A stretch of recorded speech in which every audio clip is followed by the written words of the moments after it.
आज हम लोग को जो टॉपिक स्टार्ट करना है दैट इज लिपिड्स। ठीक है, आज हम लोग लिपिड स्टार्ट करेंगे। तो लिपिड्स के बारे में पहले नोट्स मैं खुद से लिखूंगी और वही चीज़ें स्लाइड्स में लिखी रहेगी। तो अगर स्लाइड्स रीड आउट करने का टाइम नहीं रहेगा तो वही सेम चीज़ें स्लाइड्स में लिखी हुई हैं जो अभी मैं खुद से लिखूंगी यहाँ पर। ठीक है, तो अगर टाइम नहीं रहा तो क्लास ओवर होने के बाद तुम लोग देख सकते हो। अब देखो, होता ये है कि कार्बोहाइड्रेट्स की अगर हम बात करते हैं तो कार्बोहाइड्रेट में मैंने बताया था कि 3 चीजें होती हैं। एक होता है सी, एच और ओ। उसमें सी, एच और ओ होता है और उसका रेशियो क्या होता है 1:2:1। तभी हम इसे क्या लिखते हैं CH2O, यानी कि CxH2O होल वाई। ठीक है, तो 1:2:1 का रेशियो रहता है। अब वहीं पर लिपिड्स की अगर हम बात करें तो लिपिड्स में ऑक्सीजन नहीं रहता है। यही डिफरेंस हो जाता है लिपिड्स में, यानी कि लिपिड्स में ऑक्सीजन नहीं रहेगा, कार्बन और हाइड्रोजन रहेगा।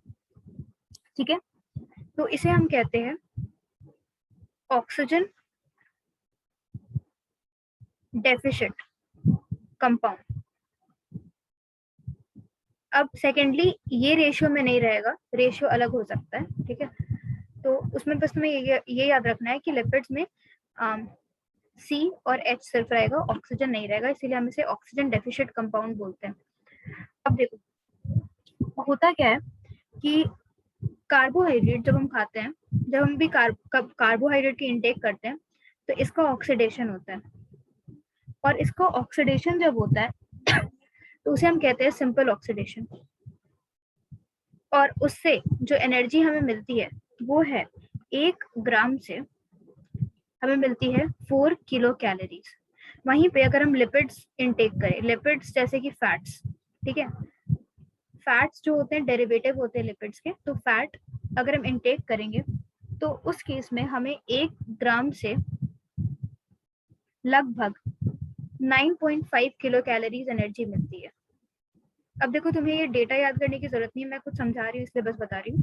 9.5 किलो कैलोरी एनर्जी मिलती है और कार्बोहाइड्रेट से 4 किलो कैलोरी एनर्जी मिलती है। लेकिन तभी भी प्रेफर्ड सोर्स जो है वो कार्बोहाइड्रेट होता है, लिपिड्स नहीं। क्यों? रीजन ये है कि जैसे कि कार्बोहाइड्रेट ब्रेक डाउन करने के लिए सिंपल ऑक्सीडेशन होता है। ठीक है, जो कार्बोहाइड्रेट का ब्रेक डाउन होता है वो सिंपल ऑक्सीडेशन से हो जाता है। लेकिन लिपिड्स की अगर हम बात करें तो लिपिड्स का जो एनर्जी प्रोवाइडिंग मीडियम है वो सिंपल ऑक्सीडेशन नहीं, उसे हम कहते हैं बीटा ऑक्सीडेशन। अब देखो, दोनों में बहुत डिफरेंस है। अब बीटा ऑक्सीडेशन में क्या होता है कि इसमें ज्यादा ऑक्सीजन का जरूरत पड़ता है, मोर ऑक्सीजन इज नीडेड। क्यों? क्योंकि लिपिड में खुद बहुत कम यानी कि ऑक्सीजन तो होता ही नहीं है, इस वजह से ऑक्सीजन की बहुत ज्यादा जरूरत होती है ताकि ऑक्सीडेशन हो सके। तो वैसे प्रोसेस को हम कहते हैं बीटा ऑक्सीडेशन। तो इस वजह से इसमें बहुत ज्यादा ऑक्सीजन की रिक्वायरमेंट होती है। इसके अलावा बीटा ऑक्सीडेशन के बाद जो प्रोडक्ट्स बनते हैं वो प्रोडक्ट्स ब्लड के पीएच को अल्टर करते हैं, यानी कि ब्लड के पीएच को बना देते हैं एसिडिक। ब्लड का पीएच हो जाता है एसिडिक, और हमें पता है कि जब भी एसिडिक पीएच होता है तो क्या होता है कि ऑक्सीजन की जो बाइंडिंग है वो हीमोग्लोबिन से नहीं हो पाती, यानी कि ऑक्सी हीमोग्लोबिन का फॉर्मेशन नहीं हो पाता। ठीक है, तो ये एक बहुत सीरियस कंडीशन हो जाता है। इस कंडीशन को हम कहते हैं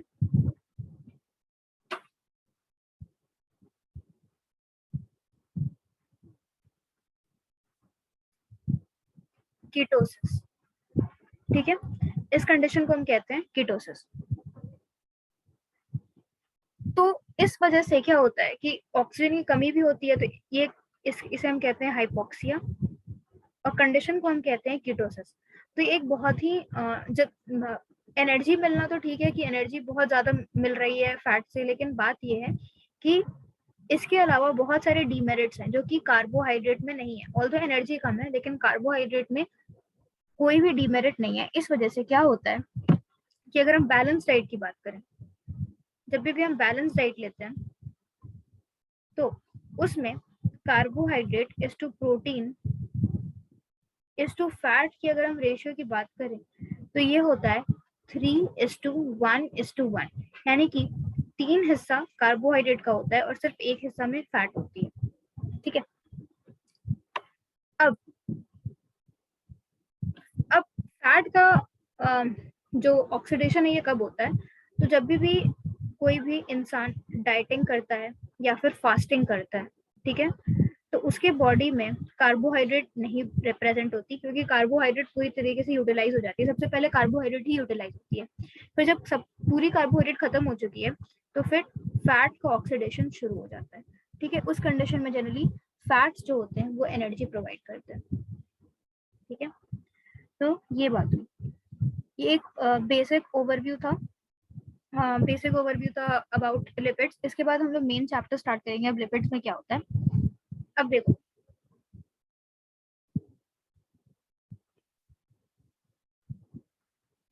लिपिड्स की अगर हम बात करें, ठीक है, तो इसका जो मोनोमर होता है ये किस चीज से बना हुआ है? ठीक है, यानी कि ये बना हुआ होता है फैटी एसिड से। ठीक है, फैटी एसिड्स के मॉलिक्यूल जुड़ते हैं और लिपिड्स का फॉर्मेशन होता है। अब फैटी एसिड को हम कैसे रिप्रेजेंट करते हैं? तो फैटी एसिड, एसिड आ रहा है लास्ट में, तो ऑब्वियस सी बात है कि C double bond O H group तो रहेगा, इसके अलावा एक R ग्रुप अटैच कर दो, और ये R ग्रुप का मतलब होता है कि बहुत लंबा हाइड्रोकार्बन का चेन, यानी कि CH3 का पूरा ग्रुप। ठीक है, बहुत लंबा, ऐसे 1-2 कार्बन का नहीं, बहुत लंबा, 16-17 इस तरीके से लंबा रहता है ये। ठीक है, 4 से लेकर 20 हो सकता है, 22 हो सकता है, वो डिपेंड करता है। ठीक है, अब इस बेसिस पे अब फैटी एसिड को हम 2 टाइप में डिवाइड करते हैं। ठीक है, फैटी एसिड जो कि मोनोमर है लिपिड का, उसे हम 2 डिफरेंट टाइप में डिवाइड कर सकते हैं, और वो 2 डिफरेंट टाइप क्या है? एक होगा सैचुरेटेड फैटी एसिड और एक होगा अनसैचुरेटेड फैटी एसिड। ठीक है, सैचुरेटेड फैटी एसिड में क्या होता है कि सिर्फ और सिर्फ सिंगल बॉन्ड प्रेजेंट होता है। ठीक है, यानी कि कोई डबल बॉन्ड नहीं। और अनसैचुरेटेड का मतलब होता है कि इसमें डबल बॉन्ड प्रेजेंट होगा। सबसे पहला डिफरेंस तो यही है। अब दूसरे डिफरेंस की बात करते हैं कि सैचुरेटेड और अनसैचुरेटेड में दूसरा डिफरेंस क्या है। तो दूसरा डिफरेंस यही है कि इसके एग्जांपल्स, लेकिन उससे पहले अनसैचुरेटेड में डबल बॉन्ड प्रेजेंट होता है। अनसैचुरेटेड फर्दर 2 में डिवाइडेड होता है, एक मूफा और एक पूफा। अब मूफा का मतलब क्या होता है? Mono unsaturated fatty acid. ठीक है, और पूफा का मतलब होता है poly unsaturated fatty acid. Poly का मतलब एक से ज्यादा, मोर देन 1 डबल बॉन्ड। ठीक है, और यहाँ पर मोनो यानी कि ओनली 1 डबल बॉन्ड। तो ये डिफरेंस था दोनों में। अब हम लोग दोनों के एग्जाम्पल्स देखेंगे कि दोनों में क्या क्या एग्जाम्पल्स आते हैं। तो ये एग्जाम्पल्स हमारे एनसीईआरटी में दिए हुए हैं, वही एग्जाम्पल्स बस फोकस होगी यहाँ पर। सबसे पहले अगर हम बात करें मूफा की, ठीक है, जिसमें कि सिर्फ और सिर्फ एक डबल बॉन्ड है, तो इसका एग्जाम्पल होता है ओलिक एसिड। ठीक है, इसके बाद अगर हम बात करें पूफा की, तो पूफा में 3 एग्जाम्पल होता है। इसे याद करने का तरीका मैं बता दूंगी। ठीक है, सबसे पहले इसे लिख लेते हैं। लाइनो लेक, ठीक है, सबसे पहला लाइनोलेइक एसिड, फिर लाइनोलेनिक एसिड, और तीसरा एराकिडोनिक एसिड। अब एराकिडोनिक एसिड से बहुत बार क्वेश्चंस आ चुके हैं। ठीक है, तो तुम क्या लिखोगे यहाँ पर कि अगर हम बात करें लाइनोलेइक एसिड की, तो इसमें 2 डबल बॉन्ड होता है, लाइनोलेनिक में 3 और एराकिडोनिक में 4 डबल बॉन्ड होता है। ठीक है, तो ओलिक एसिड में 1 डबल बॉन्ड होगा, लाइनोलेइक में 2, लाइनोलेनिक में 3 और एराकिडोनिक में 4 डबल बॉन्ड होंगे। अब हम बात कर लेते हैं कि इसे याद कैसे करेंगे। ठीक है, तो इसे एक निमोनिक से तुम याद कर सकते हो, ताकि तुम्हें याद रहे। ओलिक एसिड किसका एग्जांपल है? ओलिक एसिड किसका एग्जाम्पल है? Oleic acid mono unsaturated fatty acids का एग्जाम्पल है। इसमें सिर्फ और सिर्फ एक डबल बॉन्ड है, ठीक है।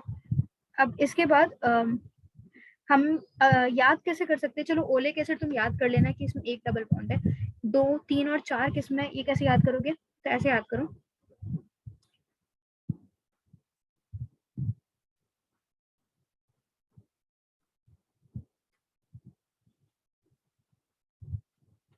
ठीक है। लिख दो, ठीक है, लिख दो लेनिक 3 और 2 4, इस तरीके से याद कर सकते हैं, 2 1 4। तो दो लिख दो लेनिक 3 2 1 4। ज्यादा कंफ्यूजन लाइनोलेइक और लाइनोलिनिक में होता है, तो इसका लिख दो हो जाएगा, लिख दो ही हम लोग बोलते हैं इसलिए लिख दो। बचा क्या? लेनिक, तो वो 3 हो जाएगा। और इसमें तो कोई कंफ्यूजन ही नहीं होना चाहिए कि एरेकिडोनिक एसिड में तो वो पूरा डिफरेंट है, तो वो 4 ही होगा। तो 2 1 4, तो ठीक है। तो ये हो गया इसका एक निमोनिक है। अब इसके बाद हम बात कर लेते हैं, एक सेकंड। अब इसके बाद सैचुरेटेड फैटी एसिड्स के क्या एग्जांपल्स हैं उसके बारे में बात करना है। अगेन ये सारे एग्जांपल्स एनसीईआरटी में फिर से दिए हुए हैं। सबसे पहला है पामेटिक एसिड, ठीक है। दूसरा है स्टीयरिक एसिड, जब तुम अनसैचुरेटेड याद कर लोगे तो बचा हुआ सारा सैचुरेटेड ही हो जाएगा। और एक है ब्यूटायरिक एसिड। तो अब अगर हम बात करें पामेटिक एसिड का, तो वो कहाँ मिलता है? वेजिटेबल ऑयल, ठीक है।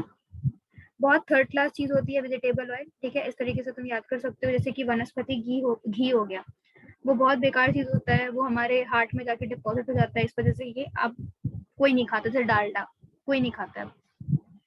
तो ये इसका एग्जाम्पल हो गया। फिर स्टीयरिक एसिड का एग्जाम्पल है घी, इसलिए घी थोड़ा कम खाना चाहिए। सैचुरेटेड, जितने भी सैचुरेटेड होते हैं वो खराब ही होते हैं हेल्थ के लिए, क्योंकि वो रिएक्ट नहीं कर पाते, तो रिएक्ट नहीं करेंगे तो हमारे बॉडी में वो कहीं ना कहीं जाके जम जाते हैं। फिर ब्यूटायरिक एसिड हो जाएगा बटर, ठीक है। अब इसके कार्बन नंबर याद कर लो कि कितने और कौन कौन से में क्या क्या कार्बन होता है। तो पामेटिक एसिड इज 16 कार्बन का कंपाउंड। स्टीयरिक एसिड की अगर तुम बात करोगे तो 18 कार्बन का कंपाउंड है। एंड ब्यूटायरिक एसिड जो है वो 4 कार्बन का कंपाउंड है, ठीक है। तो ये कंप्लीट हुआ saturated and unsaturated fatty acids. अब इसके आगे चलते हैं, इसके आगे क्या याद करना है? अब देखो, मोनो अनसैचुरेटेड फैटी एसिड्स, इसमें मैंने नंबर नहीं लिखा है ना सारे, एक कंपाउंड्स कार्बन का, उसका नंबर मैं लिख देती हूँ कि कितने नंबर के क्या है, मतलब कितने कार्बन एटम्स होते हैं उसमें, तो फिर उसका स्ट्रक्चर बनाएंगे फिर।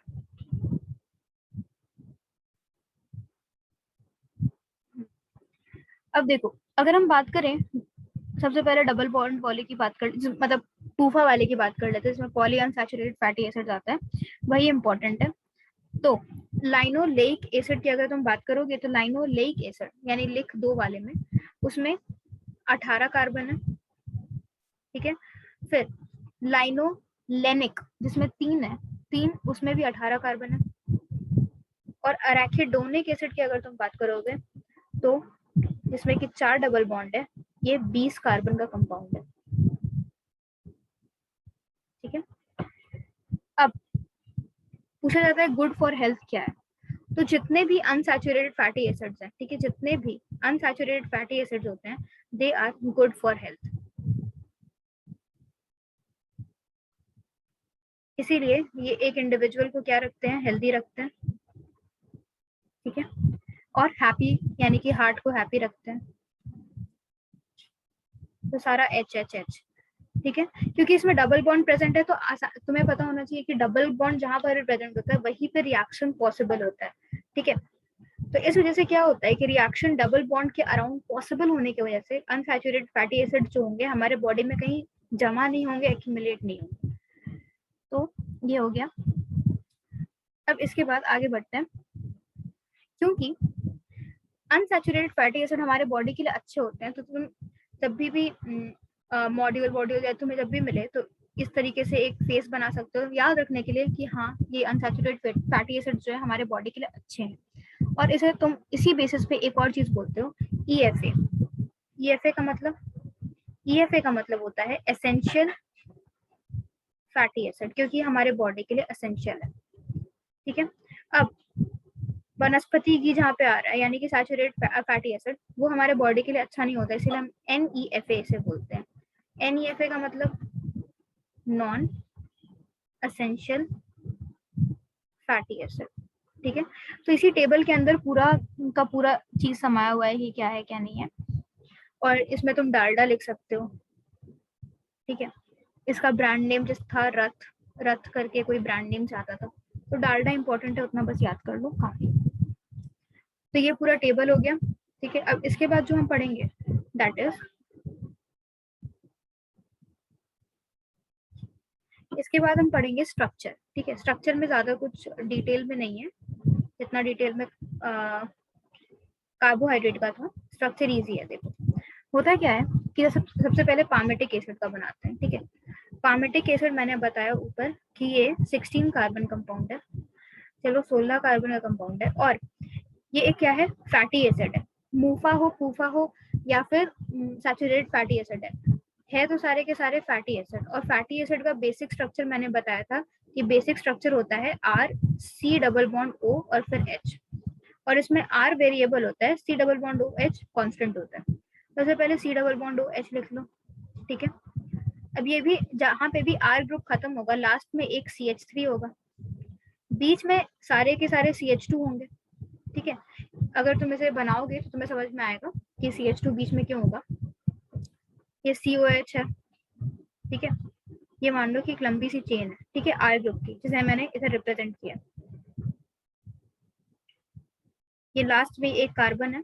ठीक है। यहाँ पे H H सब फ्री वैलेंसी को H से भर दो। ठीक है। यहाँ पे कोई OH नहीं आएगा, तो ये भी H, ये भी H। ठीक है।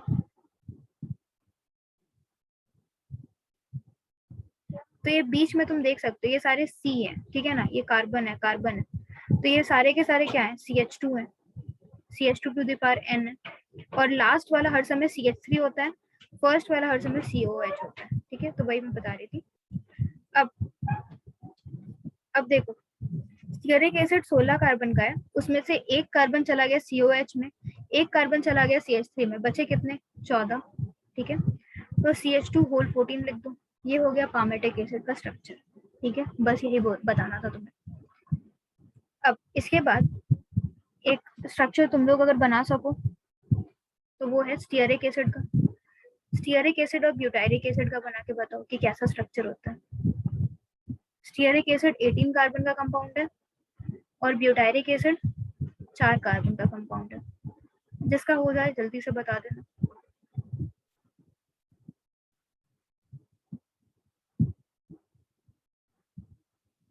हम थोड़ा ऊपर करेंगे।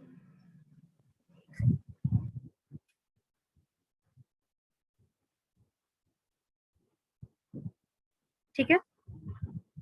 Yes ma'am.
बना किसी का?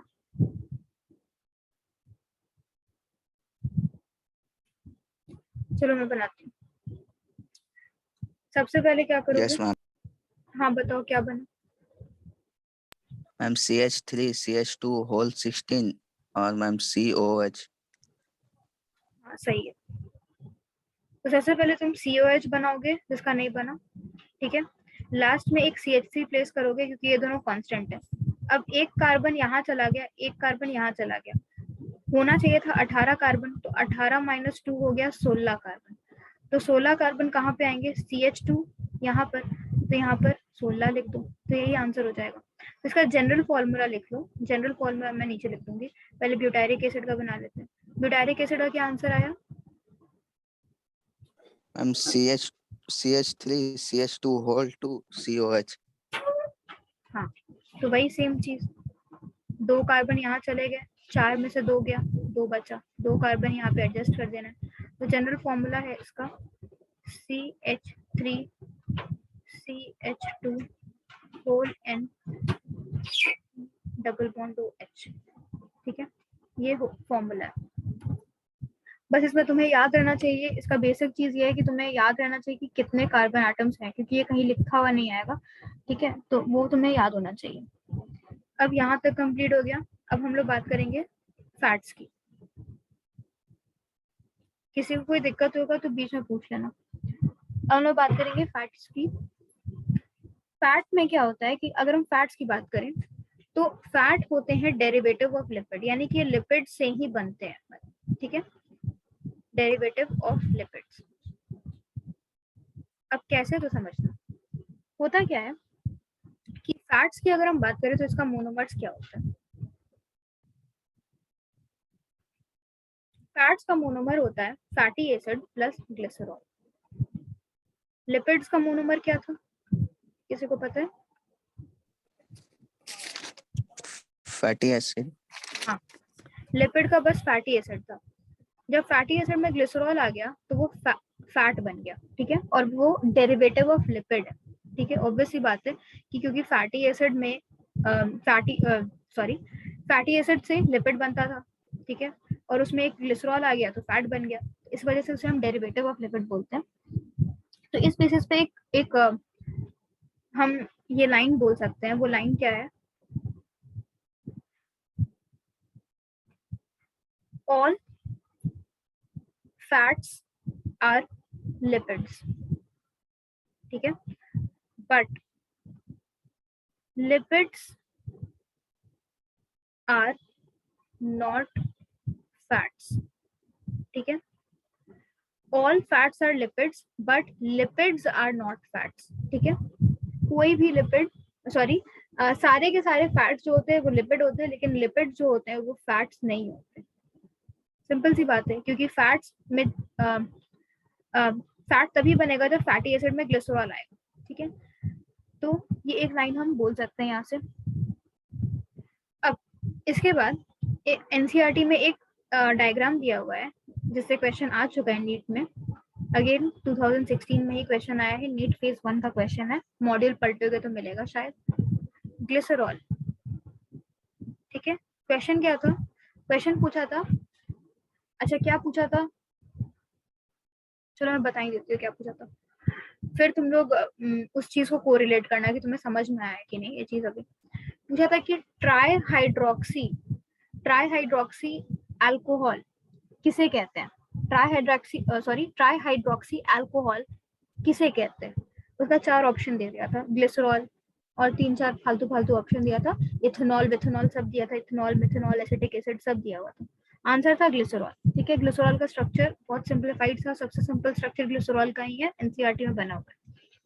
तो अब देखो, ग्लिसरॉल को कहते हैं ट्राई हाइड्रोक्सी अल्कोहल, और ऐसा क्यों कहते हैं तो समझना। ट्राई हाइड्रोक्सी का मतलब है कि इसमें 3 OH ग्रुप होगा, इसीलिए तो वो अल्कोहल भी है, और उसमें 3 OH ग्रुप है। तो 3 OH ग्रुप कहाँ से लगा रहेगा? हवा में तो नहीं रहेगा, कार्बन से अटैच्ड होगा, क्योंकि इसमें मैंने बोला था कि लिपिड में सिर्फ और सिर्फ कार्बन और हाइड्रोजन के ही चेन्स होते हैं, ठीक है। जो मेन चेन होता है वो कार्बन और हाइड्रोजन का होता है, उसके बाद उसमें कुछ भी आके लगे वो अलग बात है। तो सबसे पहले तुम कार्बन बना लो, ठीक है। अब इसमें तीन OH ग्रुप है, 3 OH ग्रुप डाल दो यहाँ पर। बचा हुआ वैलेंसी को हाइड्रोजन फुलफिल कर लेगा। तो ये स्ट्रक्चर है ग्लिसरॉल का और इसे ही हम कहते हैं ट्राई हाइड्रोक्सी अल्कोहल, ठीक है। जब नॉमेनक्लेचर पढ़ोगे तो शायद ये पहला या दूसरा दिन यही तुम्हें पढ़ाया जाएगा, ठीक है। अब ये तो बना ग्लिसरॉल, इसे हम इस तरीके से भी लिख सकते हैं, यानी कि अगर इस तरीके से लिखा हुआ है तो कुछ अलग मत समझ लेना। CH2OH CH2OH CH2OH, ठीक है।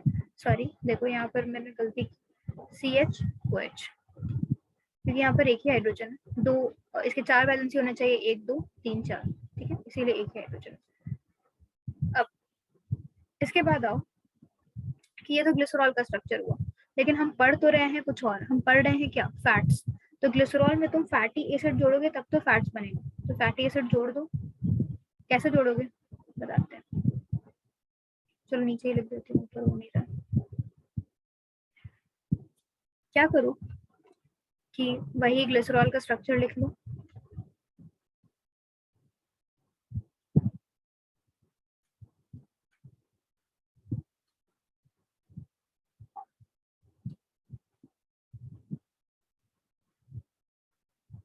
ठीक है। अब इसमें तुम्हें फैटी एसिड अटैच करना है, तो तुम कैसे अटैच करोगे। फैटी एसिड का फॉर्मूला मैंने बताया था RCOH, ठीक है। तो 3 OH ग्रुप है, तो तीनों जगह पर ये फैटी एसिड जाके अटैच होगा जहां जहां OH ग्रुप तुम्हें दिख रहा है, ठीक है। अब ये एक ईस्टर बॉन्ड का फॉर्मेशन होगा, जब भी ईस्टर बॉन्ड का फॉर्मेशन होता है तो दो चीजें जाती है, OH ग्रुप जाता है एसिड वाले पार्ट से, यानी कि COOH से OH जाता है, और अगर हम बात करें अल्कोहल वाले पार्ट की, यानी कि ग्लिसरॉल की, तो वहां से H जाता है। मुझे H बाहर की तरफ लिख लेना तो ताकि तुम्हें कंफ्यूजन ना, ठीक है। तो यहाँ से H जाएगा, यहाँ से OH जाएगा, यहाँ से H जाएगा, यहाँ से OH जाएगा, यहाँ से H जाएगा, यानी कि ये पूरा का पूरा ये पूरा एटम चला गया, ठीक है। तो यानी निकला क्या, निकला H2O, और वो भी 3 मॉलिक्यूल, ठीक है ना। यहाँ से H2O निकला, यहाँ से H2O निकला, यहाँ से भी H2O निकल गया। अब जब ये टूट जाएगा तो कुछ इस तरीके का स्ट्रक्चर बनेगा, मैं एक बना के दिखा दी हूँ, तीनों में यही बनेगा। तो RCO, ठीक है, इस ग्रुप का, O बचेगा इस ग्रुप का, ये एक बॉन्ड से जुड़ा रहेगा, CH और यहाँ पर H। अब देखो ये जो नया बॉन्ड फॉर्मेशन हुआ है यहाँ पर, इसे हम कहते हैं, ये नीचे में भी वैसे ही रहेगा, 3 ग्रुप यहाँ पर बने रहेंगे, ठीक है। यहाँ पे तीनों बना देना, मत सोचना कि ये नीचे का ग्रुप पूरा गायब हो गया, यही सेम यहीं पे कॉपी होगा, ठीक है। यानी RCO यहाँ पर भी, RCO यहाँ पर भी, और यहाँ पे वो बॉन्ड से जुड़ा रहेगा, ये पूरा का पूरा ग्रुप यहाँ पे भी कॉपी होगा, ये पूरा का पूरा पर्पल वाला ग्रुप यहाँ पर भी कॉपी होगा। तो ये जो बॉन्ड बना है इसे हम बोलते हैं एस्टर बॉन्ड, ठीक है, या ईस्टर बॉन्ड, जो भी बोलना चाहो। अब ये जो ईस्टर बॉन्ड है ये कब बनता है, जब भी एक एसिड, यानी कि COH एक एसिड है, फैटी एसिड हुआ, प्लस अल्कोहल ग्रुप जिसमें OH आता है वो अल्कोहलिक ग्रुप होता है, तो ईस्टर का फॉर्मेशन होता है, यानी कि ईस्टर बॉन्ड का फॉर्मेशन होता है। तो ये ईस्टर बॉन्ड यहाँ पर बना है, ठीक है। तो ये हुआ बॉन्ड फॉर्मेशन कैसे होता है। अब इसके बाद तुम ये लिख सकते हो ना कि फैट जो है वो कैसे बना, तो फैट बना 3 फैटी एसिड से प्लस 1 ग्लिसरॉल के मॉलिक्यूल से। ये समझ में आया मैंने क्यों लिखा है ऐसा, 3 फैटी एसिड, यहाँ पर देखो 1 फैटी एसिड। अच्छा, और किसी को कोई कंफ्यूजन है, फिर भी मैं लिख देती हूँ, 1 2 और 3 फैटी एसिड, और ये पूरा का पूरा एक ही ग्रुप है, ये ग्लिसरॉल है, पूरा का पूरा एक ग्लिसरॉल है, ठीक है। लेकिन उसमें क्योंकि 3 OH ग्रुप है तो 3 फैटी एसिड आके अटैच हुआ है, ठीक है। तो ये इधर पे इसलिए लिखा गया है 3 फैटी एसिड प्लस ग्लिसरॉल। ठीक है। तो जब भी फैट का हाइड्रोलिसिस होगा तो हमें 3 फैटी एसिड और 1 ग्लिसरॉल का मॉलिक्यूल मिलेगा। यहाँ तक किसी को कोई दिक्कत है तो पूछ लो, फिर इसके आगे बढ़ेंगे। No ma'am. ठीक है चलो।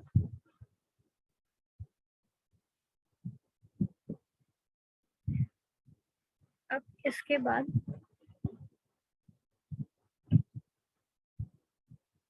बाद जो हमें पढ़ना है दैट इज एक और एग्जांपल डिस्कस कर लेते हैं, ठीक है। उसके बाद हम लोग आगे बढ़ जाएंगे। वो है ब्यूटायरिक एसिड का, ठीक है। ब्यूटायरिक एसिड में भी ये भी एक फैटी एसिड है। ब्यूटायरिक एसिड एक फैटी एसिड है, ठीक है। ये ध्यान से समझना मैं क्या लिख रही हूँ। अब ये तो फैटी एसिड हो गया, ठीक है। तो ये बने जब इस फैटी एसिड में हम ग्लिसरॉल ऐड कर देंगे, ठीक है। इसी फैटी एसिड में अगर हम ग्लिसरॉल ऐड कर दिए, ठीक है, तो वो क्या बन जाएगा, फैट बन जाएगा, ठीक है। फैटी एसिड था ब्यूटायरिक एसिड, हमने ग्लिसरॉल ऐड कर दिया तो वो फैट बन गया। और फैट क्या है यहाँ पर, बटर, ठीक है। ब्यूटायरिक एसिड फैटी एसिड था और फैट हो गया बटर। तो अब क्योंकि ये बटर जो है ये किससे मिलकर बना है, 3 फैटी एसिड से, तो इसीलिए हम इसे कह सकते हैं ट्राई ब्यूटायरिक एसिड भी। मतलब कि ये बटर जो है इसका ये किस छोटे छोटे यूनिट से मिलकर बटर बना होगा, है ना। तो वो छोटे छोटे यूनिट जो है उसे हम कह सकते हैं कि वो ट्राई ब्यूटायरिक एसिड के छोटे छोटे यूनिट्स मिलकर बटर बनाए होंगे, है ना। क्योंकि 3 फैटी एसिड के मॉलिक्यूल कंबाइन करने चाहिए, और वो 3 फैटी एसिड के मॉलिक्यूल कौन से हैं, ब्यूटायरिक एसिड के ही 3 मॉलिक्यूल हैं जो बटर बनाने के लिए कंबाइन करेंगे, इसीलिए ट्राई ब्यूटायरिक एसिड। तो ये कंफ्यूज मत होना कि ब्यूटायरिक एसिड क्या होता है और ट्राई ब्यूटायरिक एसिड क्या होता है, क्योंकि butyric acid is a fatty acid and try butyric acid is a fat, ठीक है। इस वजह से जो फैट होता है उसे हम कह सकते हैं, मैं यहाँ लिख देती हूँ, जो भी फैट होता है उसे हम कह सकते हैं ट्राई ग्लिसराइड भी, ठीक है। जो भी ग्रुप से बना हुआ है ट्राई के बाद वो जोड़ दो, इसीलिए हम इसे ट्राई ग्लिसराइड भी बोल सकते हैं, ठीक है। ऐसा यहाँ पर कहाँ पर लिखा होता है, एनसीईआरटी खोलोगे पढ़ोगे तो वहां पे लिखा रहेगा, तो कंफ्यूज नहीं होना है कि भाई ये क्या है क्या नहीं है, ठीक है। अब इसके बाद फैट के बारे में ही 2 चीजें और बात करनी है। ट्राइग्लिसराइड इसे कह सकते हैं, इसे ट्राई ईस्टर भी बोल सकते हैं, 3 ईस्टर बॉन्ड का फॉर्मेशन हो रहा है, इसलिए इसे ट्राई ईस्टर बोल सकते हैं। उसके बाद अगर बात करोगे तो या तो सॉल्युबल फैट बनेगा या तो न्यूट्रल फैट बन सकता है, वो डिपेंड करता है। तो 2 चीजें बस याद रखो, ट्राइग्लिसराइड एंड ट्राई ईस्टर हम लोग फैट को बोलते हैं, ठीक है। तो ये चीजें बस डिस्कस करनी थी, तो यहाँ पर डिस्कस हो गई है। अब इसके आगे बढ़ेंगे, दैट इज वैक्स के बारे में पढ़ेंगे, ठीक है।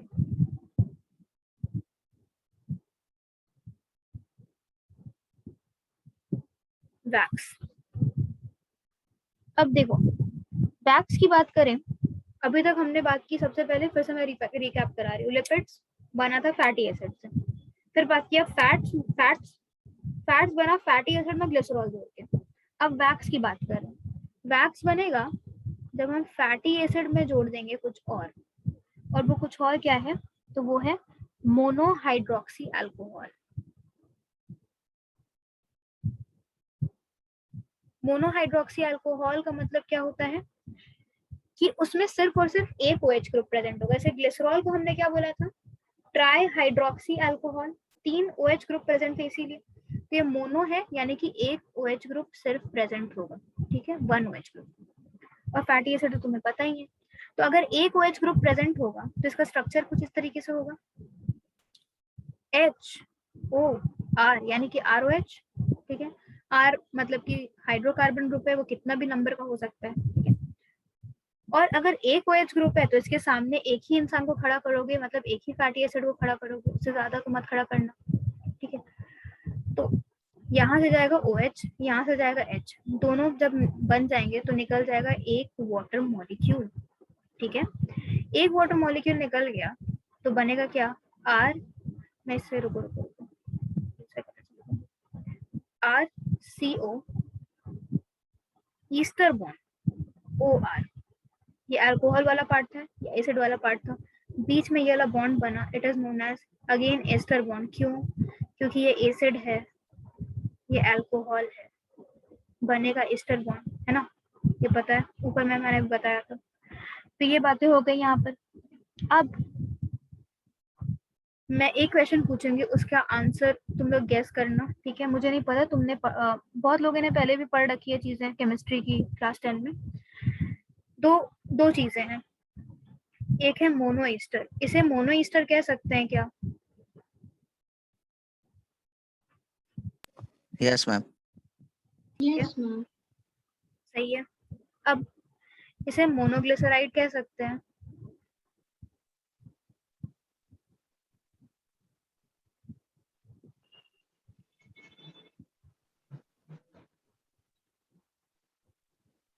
सोचो थोड़ा सा, आप बोलो दीक्षा।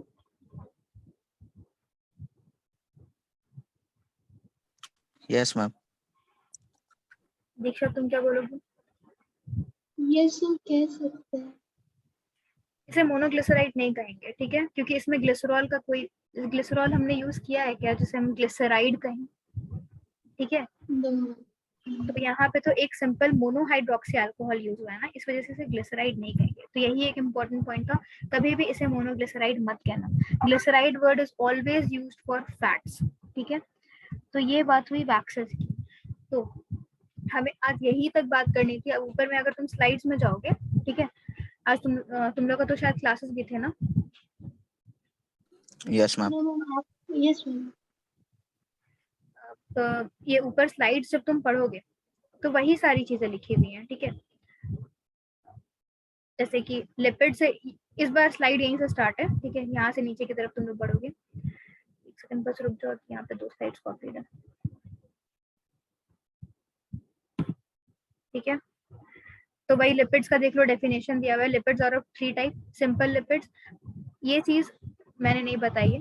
लिपिड्स की अगर तुम बात करते हो, लिपिड 3 तरीके के होते हैं, सिंपल, कंजुगेटेड या कंपाउंड और डेराइव्ड लिपिड्स। अब इसके बारे में नेक्स्ट क्लास में बात करेंगे, क्योंकि अभी हमने फॉस्फोलिपिड्स वो सब देखे नहीं है, तो इसीलिए हमने क्लासिफिकेशन नहीं किया। अभी बस याद रखो कि लिपिड्स को हम 3 टाइप में डिवाइड करते हैं, simple lipids, conjugated lipids and derived lipids. अब देखो, सिंपल लिपिड्स के बारे में लिखा हुआ है कि ये बस 5 मिनट लगेगा, ज्यादा टाइम नहीं लगेगा इसमें, कि these are esters of alcohol and 1 और more long chain fatty acids, ठीक है? तो जितना अल्कोहल रहेगा उस हिसाब से तुम्हारा फैटी एसिड रह सकता है।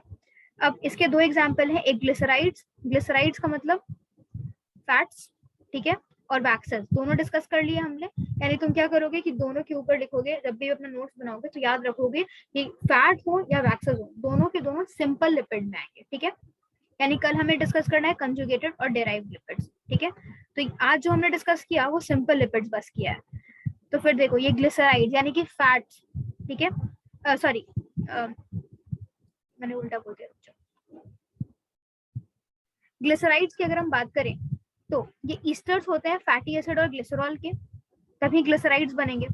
और फैटी एसिड्स को हम कहते हैं कार्बोक्सिलिक, मतलब फैटी एसिड्स में होते हैं कार्बोक्सिलिक एसिड्स, और ग्लिसरॉल इज ट्राईहाइड्रोक्सी अल्कोहल, तो बनेगा इसे हम ट्राईहाइड्रोक्सी प्रोपेन भी बोलते हैं, ठीक है? ये भी एक इंपॉर्टेंट पॉइंट है, ट्राईहाइड्रोक्सी प्रोपेन भी बोलते हैं। प्रोपेन क्यों बोलते हैं वो ही बता देती हूँ। 3 कार्बन। हाँ, 3 कार्बन है।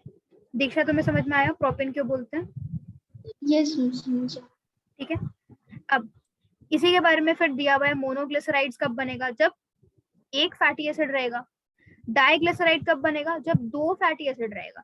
डाइग्लिसराइड दिख रहा है, इसका मतलब ये मत समझना कि 2 ग्लिसरॉल के मॉलिक्यूल रहेंगे, नहीं, ग्लिसरॉल का मॉलिक्यूल तो एक ही रहेगा, उसमें अगर एक फैट का मॉलिक्यूल आएगा तो मोनोग्लिसराइड, 2 आएगा तो डाइग्लिसराइड, और 3 आएगा तो ट्राइग्लिसराइड। तो वही यहाँ पर लिखा हुआ है, बॉन्ड बनता है ईस्टर बॉन्ड दोनों के बीच में, ठीक है?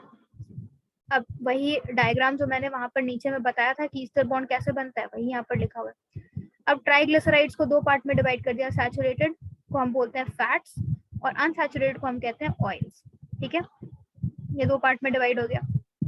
अब वही जो मैंने बताया था कि कैसे कार्बन स्ट्रक्चर बनाएंगे, CH2 whole, CH3 CH2 whole and COH, वो बताया था। तो उसे ही ये इन्होंने एक्सपैंड करके यहाँ पर हर एक C को दिखाया है, ठीक है। तो वही चीजें हैं यहाँ पर, सारे के स्ट्रक्चर्स हैं, ये सब तुम्हें याद नहीं करना, बस समझ लेना है कि हाँ कैसे होता है, क्या होता है। और फिर सैचुरेटेड और अनसैचुरेटेड फैटी एसिड्स में जो भी डिफरेंसेस हैं वो जो मैंने बताए हैं, वही सारे डिफरेंसेस यहाँ पर लिखे हुए हैं। और यही आज से क्लास के बारे में हमें पढ़ना था, और यही आज की क्लास था। कोई किसी को दिक्कत है तो पूछ लो।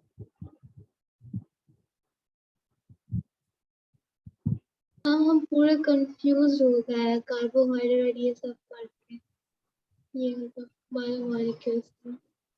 अच्छा हाँ, बायोमोलिक्यूल्स ना, हाँ देखो थोड़ा सा कंफ्यूजन होगा, लेकिन वही है कि क्वेश्चन तुमने सॉल्व किए। कल आपका क्लास था तो हम सोचे आज कर लेंगे, फिर अचानक से क्लास हो गया, 2 क्लास पहले से थी। देखो एक काम, क्वेश्चन जो जिस दिन दिए ना उसी दिन कर लो, नहीं तो फिर पता है फिर अभी जैसे लिपिड्स पढ़ोगे, लिपिड्स अभी कार्बोहाइड्रेट सॉल्व करने जाओगे तो लिपिड्स में कंफ्यूजन होगा, इसीलिए मैंने बोला था उसी दिन सॉल्व करें। अच्छा कोई दिक्कत नहीं है, अभी क्या करना, पहले सबसे पहले जाके कार्बोहाइड्रेट क्वेश्चन सॉल्व करना, तो एक कॉन्फिडेंस आएगा, तो लगेगा कि अब नहीं भूल रहे हैं, ठीक है। तब तक क्वेश्चन नहीं सॉल्व करोगे लगेगा भूल रहे हैं, लेकिन ऐसा होता नहीं है। ओके मैम, आज ही कर देंगे जब। हाँ अभी वो हार्डली 15 मिनट का क्वेश्चन है। दीपक तुमने सॉल्व किया? No, ऐसे मत करो, तुम लोग को सॉल्व करना चाहिए क्वेश्चन। देखो 15 मिनट का बस क्वेश्चन है, ठीक है। तुम देखो लग रहा होगा इतना नंबर आता है, लेकिन लिटरली वो बस 15 मिनट का क्वेश्चन है। 15 मिनट तो तुम लेटे लेटे भी सॉल्व कर सकते हो। PDF खोलो, एक पेपर हाथ में रखो, A का 1 B का 2 ऐसे करके लिख दो और मैच कर लो, बस खत्म। लेटे लेटे सॉल्व कर लो, थोड़ी ना उसमें कुछ पढ़ना है। कोई नहीं, आज पढ़ लेना। कंफ्यूजन कहाँ लग रहा है कल एक बार पढ़ के आना, फिर बताना कंफ्यूजन कहाँ लग रहा है, लेकिन क्वेश्चन सॉल्व करके आना, ठीक है। Carbohydrate, okay ma'am. ठीक है। और दीपक तुम भी सॉल्व करना, ठीक है। yes ma'am. अच्छा दीपक तुम्हारे बैच में कोई नए बच्चे ज्वाइन किए हैं क्या, नए स्टूडेंट्स? Yes ma'am. 2 है। कोई रानी और करके है सब क्या? मुझे और हाँ सब अच्छा 2 स्टूडेंट्स ज्वाइन किए हैं। yes ma'am. अच्छा ठीक है, ठीक है। तो मैम किसी बोल रहे थे कि बोलो। मैम फ्यूरेनोस और प्राइनेनोस मतलब जो रिंग स्ट्रक्चर होगा कैसे पता करेंगे मैम? आप मतलब कैसे पता करेंगे मतलब? मैम जैसे कि मतलब हेक्सोस है तो उसमें मैम फ्रक्टोज में फ्रूनेस है और ये ग्लूकोज में अच्छा प्राइनोस है। ये चीज, ये मैंने बताया था कि याद करो ये चीज, ठीक है ना। दोनों में 6 ही कार्बन है, लेकिन जो यस मैम फ्रक्टोज है उसमें 5 का रिंग बनता है। 5 और जो रिंग है। हाँ, और जो है ग्लूकोज है उसमें 6 का रिंग बनता है। ये मैंने उसी समय बोला था कि ये चीज याद करना चाहिए, करना पड़ेगा तुम्हें, ठीक है। अच्छा ठीक है मैम। और किसी को कोई दिक्कत है तो पूछ लो, और अगर दिक्कत नहीं है तो लीव कर दो। कल क्वेश्चन सॉल्व करके आना लेकिन तुम लोग, ठीक है। Okay ma'am, thank you. Welcome.